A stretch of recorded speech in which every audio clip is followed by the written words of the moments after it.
Hey guys, my name is Miss Cavarra and I'm a high school English teacher. Today we're going to be talking to you about 5 keys to understanding Shakespeare. If you're studying English, you're definitely going to be spending a lot of time with William Shakespeare. The goal of this video is to help you get the most out of reading his work. You shouldn't be intimidated or put off by people who might love Shakespeare just a little too much. Some Shakespeare superfans have an annoying, all-knowing way of talking about Shakespeare as though they are part of a secret club that you aren't allowed into. If you haven't had much exposure to Shakespeare yet, this could put you off from wanting to study more. Please don't let that happen. Whether you end up believing that Shakespeare was truly the greatest, truly overrated, or somewhere in between will be up to you in the end.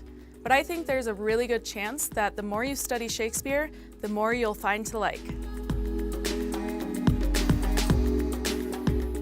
What comes to mind when you think about Shakespeare's writing? If it's, I have no idea what this guy's trying to say, then you're not alone.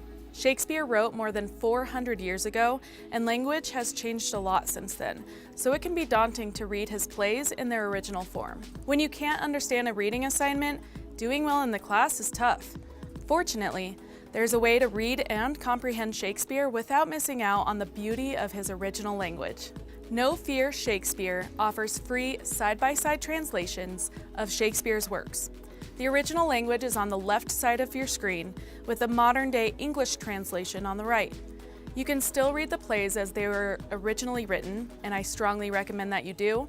And then, after you've read a passage, just glance over and read the modern-day translation to make sure you got it. It's the ideal way to read Shakespeare, which is why the No Fear Shakespeare translations are used by so many students, actors, and teachers like me.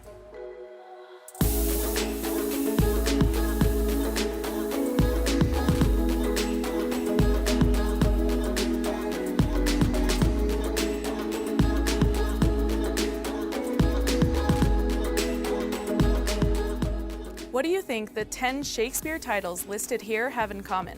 Have you studied some in class already? Or maybe you're reading one of them right now?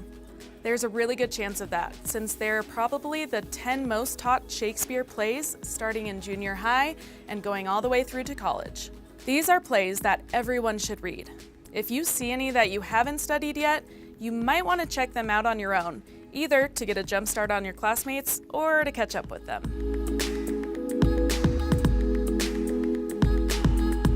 Knowing something about the context in which a book or a play was written will almost always give you valuable insights into it, and this is especially true in the case of William Shakespeare. Shakespeare's life experiences and the world in which he lived had a tremendous impact on what he wrote.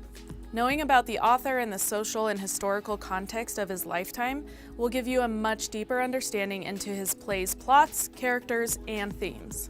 And if you're worried that reading about some dead guy is going to be dull, don't be.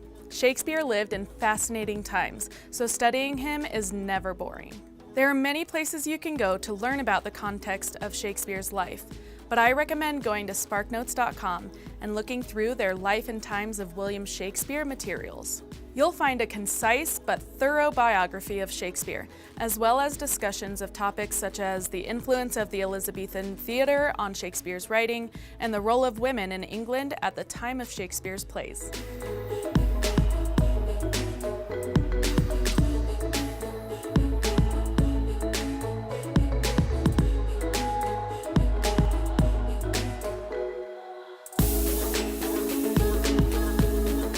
Speaking of context, it's important to keep in mind that Shakespeare's plays weren't originally written to be read in a book, but rather to be performed by actors on a stage. To get the full force of Shakespeare's writing, it's really helpful to see and hear it being performed. If you have the chance to see a Shakespeare play performed live, do it. If not, there are many movies based on his plays, and there are countless examples of scenes online. You can also just read the scenes aloud to yourself. Go ahead, I won't judge you. Seeing and hearing Shakespeare performed will give you a much better understanding and appreciation of his writing when you study it.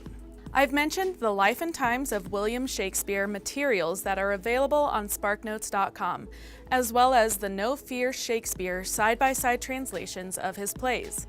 You can also find free literature guides for all of Shakespeare's plays on the site, and these guides can help you get the most out of the plays as you study them. All of the features I've talked about can be useful while you're reading the plays, and they can also come in handy later on when you're studying for a test or planning out a paper.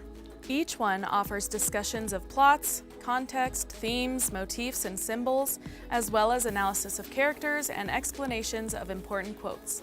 I hope you found these Shakespeare study tips helpful. Make sure to check out No Fear Shakespeare at sparknotes.com.